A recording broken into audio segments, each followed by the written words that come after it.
जय हिंद साथियों, स्वागत है आपका self study classes Vishwamit Jain YouTube channel में। तो साथियों, आज हम पढ़ने वाले हैं वर्णमाला। ठीक है, इसके पहले दोस्तों हमने पढ़ा क्या, हिंदी भाषा को पढ़ा, हिंदी की विभिन्न बोलियों को पढ़ा। आज हम वर्णमाला को पढ़ेंगे। वर्णमाला में कितने अक्षर होते हैं, है ना, कितने स्वर होते हैं, कितने व्यंजन होते हैं, ये सारी चीजें आज हम यहाँ पर पढ़ने वाले हैं।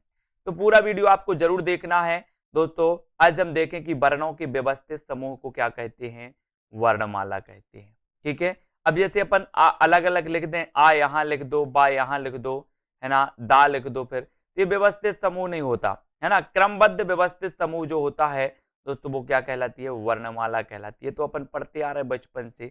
ठीक है, वर्ण उस मूल ध्वनि को कहते हैं जिसका खंड ना हो, खंड ना हो। जैसे पानी, है ना, तो पा धन आ धन ना और धन ई, इसके बाद इनके पा आ ना ई टुकड़े नहीं किए जा सकते। अतः इन ध्वनियों पा आ ना ई को क्या कहेंगे, हम वर्ण कहेंगे। यानी कि जो पानी है दोस्तों, इसमें ये जो है वर्णों से मिलकर के ये शब्द बना हुआ है, और ये जो वर्ण होते हैं इनके टुकड़े नहीं हो सकते, इनके टुकड़े नहीं हो सकते, है ना। तो ये क्या कहलाते हैं, ये ध्वनि कहलाती हैं। ठीक है, ध्वनि या फिर वर्ण कहलाते हैं, या अक्षर भी इन्हें कहा जाता है। ठीक है, तो हिंदी में 52 वर्ण हैं। कितनी हैं, 52 वर्ण हैं, जिसमें 11 क्या हैं, 11 स्वर हैं, और दोस्तों 33 क्या हैं, 33 व्यंजन हैं।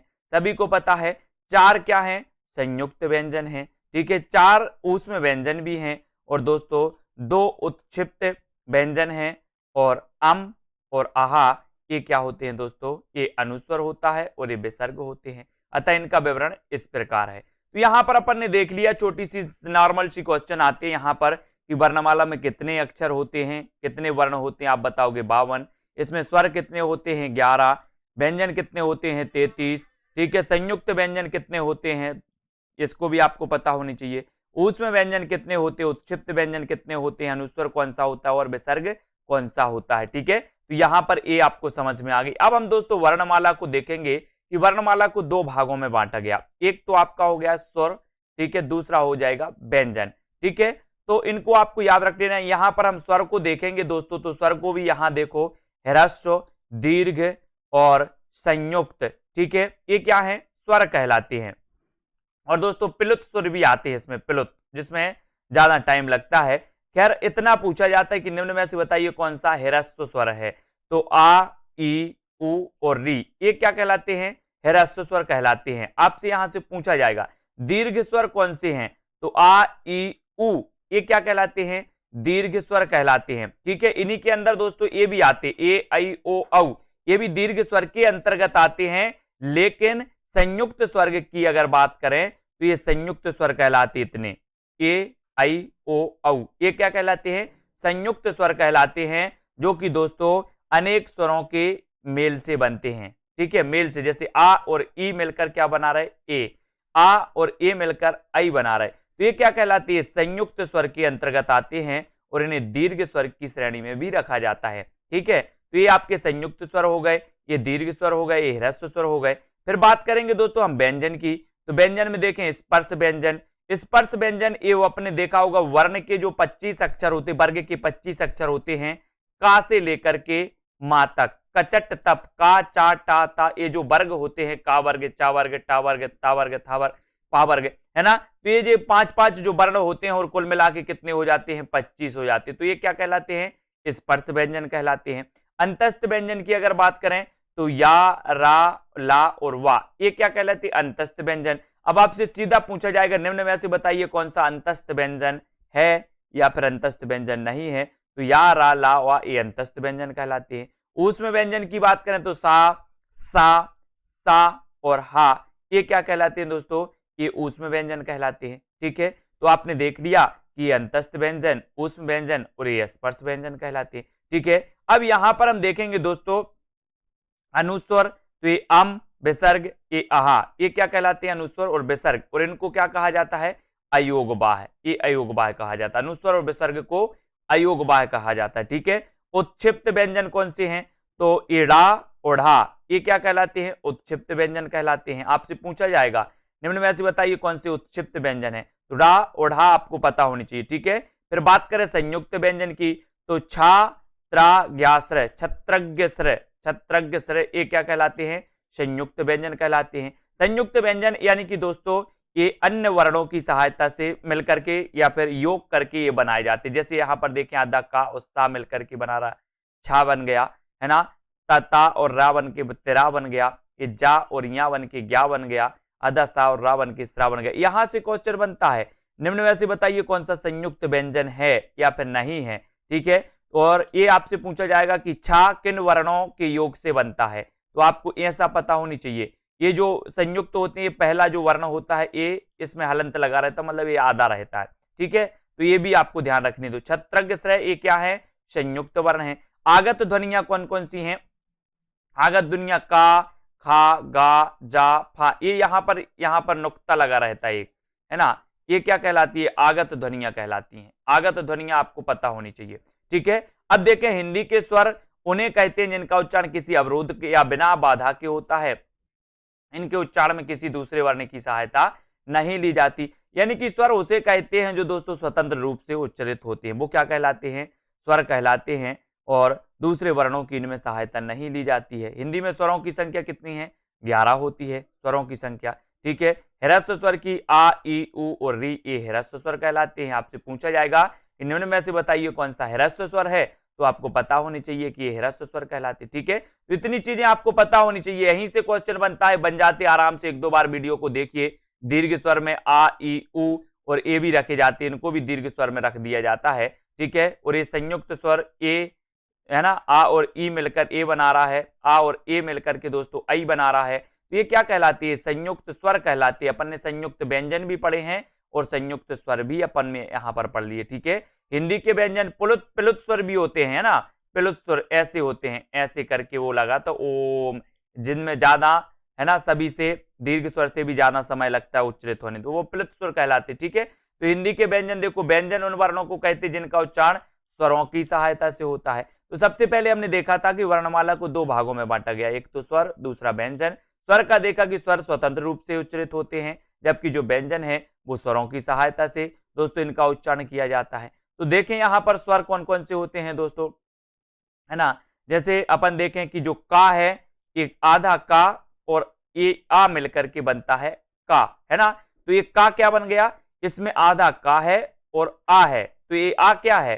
स्वर है ना, मतलब ये जो व्यंजन है, ये जो का व्यंजन है, ये आ स्वर की सहायता से दोस्तों इसमें बना है, यानी कि का में आधा का और आ इसमें छुपा हुआ है। ठीक है, ये आप खा देखें तो आधा खा और आ मिलकर के बना खा, जब हम पूरा नाम लेते हैं खा। ठीक है, तो इनमें क्या होता है? आ छुपा रहता है इसमें आ, तो स्वरों की सहायता से ये व्यंजन बोले जाते हैं, उच्चारित होते हैं। ठीक है, अतः हिंदी में कितने हैं? 33 व्यंजन हैं जो इस प्रकार से। स्पर्श व्यंजन की बात करें तो ये का वर्ग, चा वर्ग, टा वर्ग, ता वर्ग और पा वर्ग, ये क्या कहलाते हैं? स्पर्श व्यंजन कहलाते। कचट तप, ऐसे कर लो, कचट तप, तो का, खा, गा, घा, या, है ना, और इंगिया, चा, छा, जा, झा, या, टा, ठा, डा, ढाड़ा, ता, था, दा, धा, ना, है ना, पाफा, बाभा, मा, ये स्पर्श व्यंजन कहलाते हैं। ठीक है, अंतस्थ व्यंजन या, रा, ला व अंतस्थ कहलाते हैं। आपसे पूछा जाएगा निम्न में से बताइए कौन सा अंतस्थ व्यंजन नहीं है। ऊष्म व्यंजन की बात करें तो सा, सा और हा, ये क्या कहलाते हैं? ऊष्म व्यंजन कहलाते। ठीक है, स्वर जिन वर्णों का उच्चारण किसी अवरोध या बाधा के कारण होता है, ये अपने आप में स्वतंत्र होते हैं। इनका वर्गीकरण इस प्रकार है। देखें यहाँ पर ह्रस्व स्वर आ, ई, उ और री, ये क्या कहलाते हैं? ह्रस्व स्वर, है ना, ये एक मात्रक होते हैं। ठीक है, दीर्घ स्वर ये द्विमात्रक होते हैं, जैसे आ, ई, उ, है ना, ये क्या कहलाते हैं? द्विमात्रक कहलाते हैं। संयुक्त स्वर ये भी द्विमात्रक होते हैं, तो इन्हें दोस्तों ये जो होते हैं इन्हें भी काय में दीर्घ स्वर में भी रखा जाता है, और ये संयुक्त स्वर ए, आई, है ना, ओ और औ, ये काय में आते हैं, संयुक्त स्वर भी कहलाते हैं।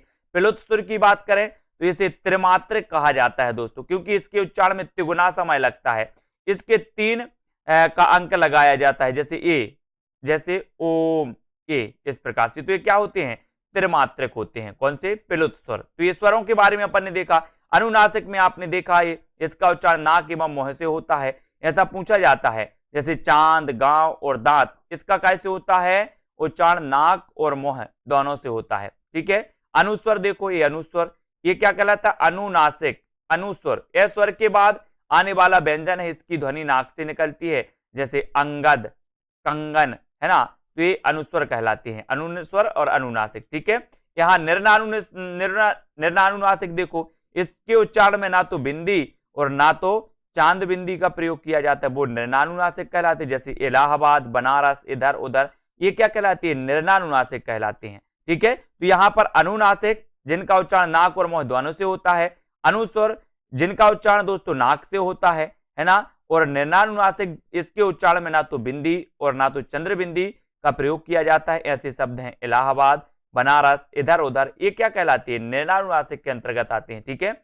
विसर्ग देखो, यह भी अनुस्वर की तरह स्वर के बाद आता है, जैसे प्रातः, काल, मनः, कामना, तो ये क्या होता है, विसर्ग होता है। तो ये अपन ने दोस्तों वर्णमाला के बारे में पढ़ लिया। वर्णमाला के दोस्तों यहाँ पर अपन ने देखा कि किस प्रकार से हैं। यहाँ पर देखें परीक्षा उपयोगी महत्वपूर्ण स्वर देखो, ह्रस्व स्वर देख लिया, आ ई उ री, दीर्घ स्वर में आ ई उ, संयुक्त स्वर में ए आई ओ औ। ठीक है, आगत, आगत ध्वनि आ, ए वाली आगत ध्वनि कहलाती है, अपन डॉक्टर लिखते ना ऐसे, है ना, तो ये आगत ध्वनि है। अग्र स्वर कौन कौन से हैं, ई ए आई, ये अग्र स्वर कहलाते हैं। मध्य स्वर आ है। ठीक है, पश्च स्वर आ उ ओ, ये क्या कहलाते हैं, पश्च स्वर कहलाते हैं। ठीक है, विव्रत आ ए औ, ये विव्रत हैं। अर्ध विव्रत ई उ ओ, अर्ध विव्रत कहलाती है। संव्रत ई उ, है ना, अर्ध संव्रत ई और उ, ये अर्ध संव्रत के अंतर्गत आते हैं। तो इतनी चीजें आपको याद रखनी है, ह्रस्व स्वर कौन से हैं, दीर्घ कौन से, संयुक्त, यहीं से क्वेश्चन पूछ लिया जाएगा आपसे। अयोग बाह्य अम और ये विसर्ग, ये क्या कहलाते हैं, अयोग बाह्य कहलाते हैं। तो यहां से क्वेश्चन पूछे जाते हैं दोस्तों। ठीक है, इनको याद रख लेना। हिंदी व्यंजन देखो एक नजर में, व्यंजन जिनका उच्चारण स्वरों की सहायता से होता है। स्पर्श व्यंजन कौन से हैं, तो का से मा तक, इनकी संख्या कितनी होती है, 25 होती है।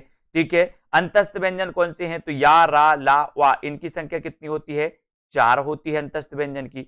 ऊष्म व्यंजन की कौन, इनकी संख्या 4 होती है, सा और हा, ये ऊष्म व्यंजन कहलाती है, इनकी संख्या कितनी, 4 होती है। उत्क्षिप्त या जिन्हें द्विगुणी व्यंजन भी कहा जाता है, इड़ा और ढा, इनकी संख्या 2 होती है। आपसे पूछा जाएगा निम्न में से बताइए कौन सा द्विगुणी व्यंजन है, कौन सा उत्क्षिप्त व्यंजन है। ठीक है, तो ये आपको पता होनी चाहिए। संयुक्त व्यंजन देखो, तो छा, त्रा, ज्ञा, स्रा, जो अन्य स्वरों के योग से, अन्य व्यंजनों के योग से बनाए जाते हैं, है ना, ये क्या कहलाते हैं, संयुक्त व्यंजन कहलाते हैं। आगत ध्वनिया में हमने देखा ये नुक्ता लगा है, का, खा, गा, जा, ये नुक्ता वाले जो होती है आगत ध्वनिया कहलाती हैं। ठीक है, प्रकंपित या लुंठित जो हो जाते हैं, रा आ जाता है, रा, ये प्रकंपित या फिर लुंठित व्यंजन कहलाता है। ठीक है, पार्श्विक व्यंजन कौन सा है, तो ला है। नासिक व्यंजन कौन सा है, तो यमगण नम, जो वर्ग के पंचम अक्षर होते हैं वो नासिक व्यंजन कहलाते हैं, यमगण नम। ठीक है, अर्धस्वर देखो, या और वा, ये अर्धस्वर होते हैं। ठीक है, कंठ, का, खा, गा, घा, डा, ये कंठ से इनका उच्चारण होता है, कंठ से। ठीक है, तालु से होता है चा वर्ग का, चा, छा, जा, झा, इया। मूर्धा से होता है टा वर्ग का, टा, ठा, डा, ढा, डा, है ना। दंत से होता है ता, था, दा, धा, ना। और ओष्ठ से होता है पा, फा, बा, भा, मा। ये अपन ने देख लिया ना, का, चा, ट, तप, है ना। और यहाँ देखो कंठ, फिर तालु, चा वर्ग, टा वर्ग मूर्धा से, ता वर्ग दंत से, और अंत में पा वर्ग जो होता है वो ओष्ठ से होता है। ठीक है, तो इनको अपन को याद रख लेना।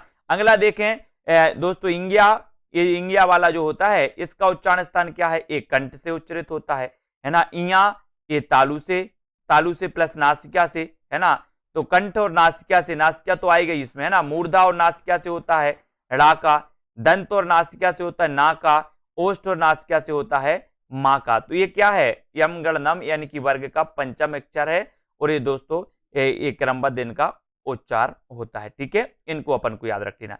अब यहां पर आते हैं, आगे देखते हैं, और भी बहुत ही महत्वपूर्ण है यहाँ पर। ए और आई का उच्चारण स्थान क्या है, कंठ प्लस तालु, यानी कि कंठ तालव्य से कहा जाता है। ए आई कंठ तालु, है ना, ए आई कंठ तालु। ओ औ कंठ ओष्ठ, ओ औ कंठोष्ठ। ठीक है, ओ औ कंठोष्ठ, ए आई कंठ तालु, ए आई कंठ तालु इनका उच्चारण स्थान है, और ओ औ जो है एक कंठोष्ठ इनका उच्चारण स्थान होता है। ठीक है, व्यंजनों का वर्गीकरण देखें, प्राण वायु के आधार पर, घोषत्व के आधार पर, उच्चारण स्थान के आधार पर, और मुख भाग के आधार पर ये व्यंजनों का वर्गीकरण किया गया। तो सबसे पहले हम देखेंगे दोस्तों प्राण वायु के आधार पर। प्राणत्व के आधार पर व्यंजनों का वर्गीकरण 2 प्रकार से किया गया। कौन कौन से, एक तो होते अल्प प्राण और दूसरे होते हैं महाप्राण। ये प्राणत्व के आधार पर है, ठीक है, प्राण वायु के आधार पर, ठीक है। तो यहां पर देखो प्रत्येक वर्ग जैसे का, खा, गा, घा, इंग्या का पहला, तीसरा और पांचवा वर्ण अल्प प्राण होता है, जैसे का, गा और इंग्या, है ना। तो ये आपको याद रख लेना, प्रत्येक वर्ग का पहला, तीसरा और पांचवा। हमने वर्ग देखा ना, का, चा, टका वर्ग, चा वर्ग, टा वर्ग, है ना। ये वर्ग के पहले, तीसरे और पांचवें वर्ण को क्या कहा जाता है? अल्प प्राण। वो अल्प प्राण के अंतर्गत आते हैं।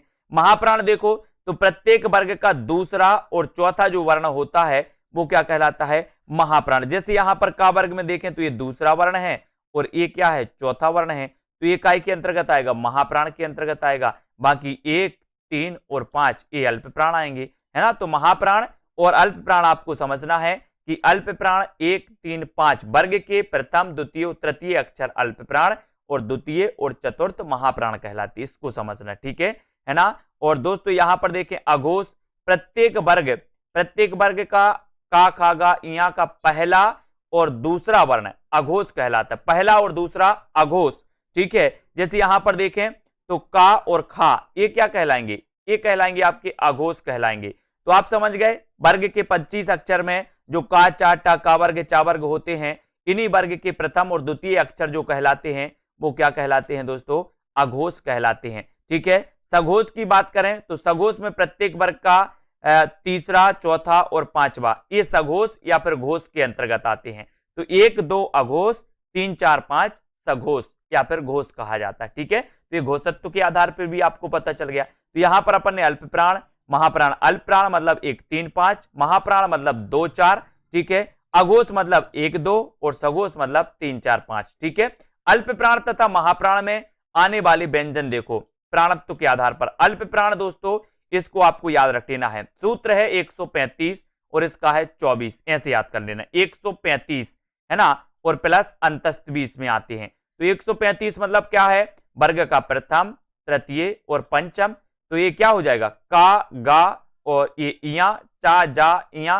तो ये क्या होती है? 135 याद रख लेना, बोले 135 अल्प प्राण, है ना।